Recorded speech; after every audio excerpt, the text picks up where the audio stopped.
I suspected my cat Smokey here was getting into some monkey business while I'm gone. So I hired a private detective to put a tail on him.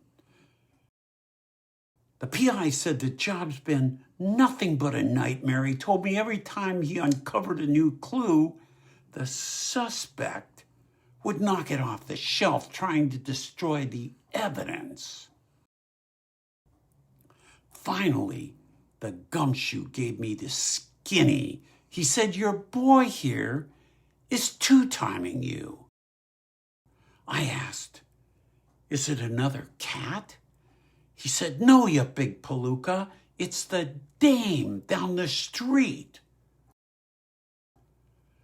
Turns out this mug of a cat of yours has a taste for the high life.